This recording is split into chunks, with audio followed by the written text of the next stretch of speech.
This is Paradise Ocean Hotel. Written by Nick Haskins. Narration by Reese. Chapter 6. Everything. Later in the week, Gloria uses one of her long lunch breaks to go to her attorney's office for a personal business matter. Not to talk about the dead prostitute like last time. Surprisingly, Jessica hasn't come up in the past 2 days, with Mr. Lee strutting around the hotel like he's gotten away with murder. As she walks through the parking lot, Gloria thinks, we'll see about that. When she gets into her car, she calls her husband, Lamar. They've been cooking up a plan since Mr. Lee killed Gloria's girl. That day, she promised herself he would pay, and he was about to. When Lamar answers, she says, "Hey, it's me." "How did it go?" Gloria looks over at the manila folder lying on top of her bag. "It went okay. I'm just leaving my attorney's office. I got that dump appraised, and now I'm ready to make my move." Gloria's husband, Lamar, an unemployed, good-for-nothing, recovering alcoholic, has Gloria wrapped around his pinky finger. She no longer asks how high when he tells her to jump.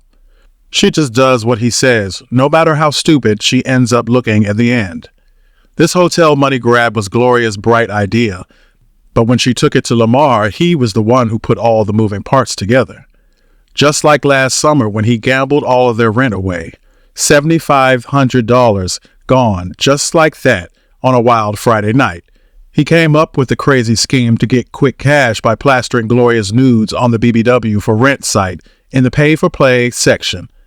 When he told her what he wanted to do, she was about to jump on him until he showed her all the prepaid Cash App payments he received from the well-paying white guys that wanted her. Gloria was so disgusted, but she kept turning tricks in her hotel under Mr. Lee's nose for thousands of dollars a week. That is, until she found 2 young, dumb girls on the streets in the red light district to take her place. When Gloria approached them, Nicole and Jessica were more than happy to move their operation to the beautiful hotel Gloria promised. She told them they would make twice the money they were making on the streets, which she would take 50% of for a free room with a king-size bed and working hot shower. When Mr. Lee caught on to what she was doing one night, Gloria cut him in on the money and the girls if he wouldn't turn them in. Luckily for Gloria, Mr. Lee is just as slimy as she is, so he agreed. From there, their operation ran smoothly until Mr. Lee went and messed everything up. "So what did the attorney say?" Gloria smirked as she lied to Lamar. $2 million? "That's all that equity he has in that place? Damn it, that ain't worth shit." "I know, but I won half." "Be a good girl and get all of it so we can get out of here. We can head east to New York with my family, like we've talked about. I can start working with my dad on the rig as soon as we get there." Lamar is not qualified to work on anyone's oil rig, but he tells Gloria just about anything to get her to do what he wants. "I'm going to try, Lamar, okay? Trust me." "I do, baby. I know you'll do whatever it takes to get what we need." "You damn right. What are you doing?" "Getting excited with all this talk about leaving this place?" When Lamar starts tapping the TV remote against the phone, Gloria asks, "What's that?" "What do you think? It's ready for you, baby." Thinking it's his hard penis he's tapping against the phone, Gloria smiles and says, "You are so nasty." "And you just get that money from the clown you say you sleep with just to keep him in line."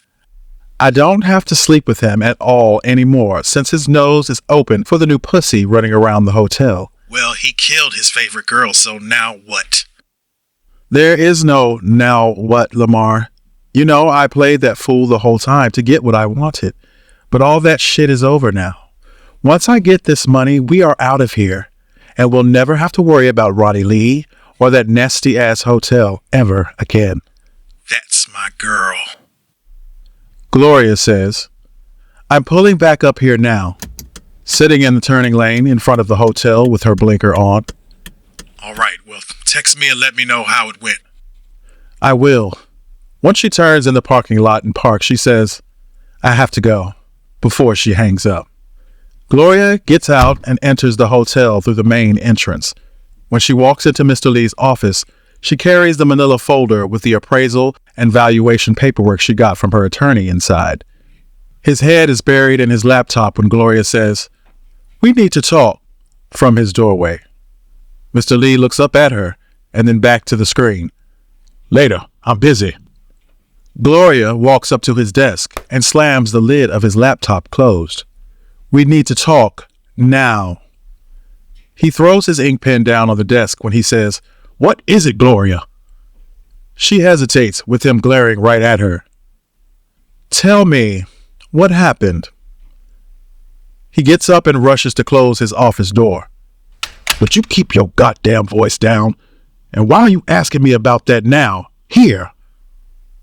"Because I can't catch you anywhere else. I've called you every night this week, but you don't answer. You don't text me back. You don't talk to me without the staff around. You don't do shit except ignore and avoid me." "Is that what this is about?" He pauses for a moment. "You know what happened here this week?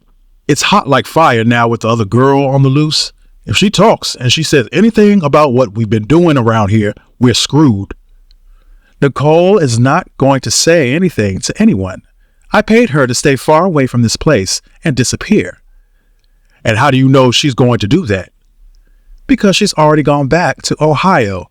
I'm the one that brought her here, so I was the one to get rid of her. Trust me, she's not a problem." When Mr. Lee sees Gloria staring at him, he says, "What? Why are you looking at me like that?" "Because I want to know what happened with Jessica." He looks at Gloria briefly before he sits behind his desk. "You know what happened. She's dead." He breaks eye contact with her when he says, "She was having sex in my hotel." "She's a prostitute, Ronnie. She has sex here all the time." "He wasn't a John though, Gloria." "So what? You don't own her or me or anything except for this raggedy hotel you're about to lose because you can't afford the repairs." "Just because you bugged the place doesn't mean you know shit about my business. Yeah, you didn't think I knew about that bug, did you? That's how you got back here so fast the day it went down." "Ronnie, if you don't tell me what happened in that room, you're on your own." "Meaning what?" "Meaning I'll walk out of here and leave you, this place and this mess you've made behind." Gloria pats her knockoff Gucci bag. "And you know I still have the original security tape that if the cops see, you're done. So tell me or else I'm out of here." He glares at her for about 30 seconds before he starts to talk. "I saw her on the cameras when she first got here. And I was about to go to her room, but I saw some guy walk up. He was young like her. And she liked him. I could tell by how she hugged him." "What does that have to do with you, Ronnie? When I brought you on with the girls, we agreed that you wouldn't do the very thing that you did, which was fall for one of them. So what? Sticking your dick in her wasn't enough?" "She lied to me. She said we were going to be together. And for the record, you didn't bring me into shit. I caught your ass sneaking in and out of here all hours of the night. So I started watching you until I figured out exactly what you had going on. So you didn't bring me into a goddamn thing. You were in here selling your ass." "Yeah, and you reprimanded me by trying to embarrass me to the staff, telling them I was sleeping with men in vacant rooms, you simple asshole." "Well, you were." "Ronnie." Gloria catches herself and her tone when she asks, "What else happened with Jessica?" Mr. Lee took a deep breath and continued with his confession. "I went into her room. I saw them screwing and I lost it. When they saw me, the guy she was with jumped up and was ready to get in my face. So I hit him before I knew it. The next thing I knew, Jessica was screaming and reached for her phone. She said she was about to call the cops, so I panicked and I just started beating her. and then I strangled her until she stopped moving. I looked at her, waiting for her to blink her eyes or close her mouth, talk, do, or say something. But she didn't. She just lay there, blue. Right then, after I realized what I had done, I wiped everything down with the industrial cleaner the housekeepers use and got out of there as fast as I could. Gloria's face shows the anger she's trying to conceal. How could you? Over a piece of ass that didn't even belong to you? Why would you do something so stupid? Because she embarrassed me by bringing that guy here when 2 days before she said she would be with me. Work would be work, but I was supposed to be her guy. Do you hear how foolish you sound right now? Ronnie, I just picked that girl up off the streets 3 months ago. She's a dirty, nasty whore who would say and do anything for money, just like you. Gloria stands there and peers at Mr. Lee for half a second. That statement right there is going to cost you. He jumps up. Cost me what?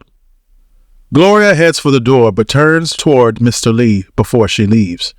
She looks at the folder in her hand and then at him when she says, everything. When Gloria storms out of Mr. Lee's office, he is right behind her. Gloria? Hey, Gloria, wait. Gloria! They are both moving so fast, leaving Mr. Lee's office, that neither sees Sherry standing there. She walked up about 5 minutes ago and overheard Mr. Lee and Gloria talking, and so did the wire.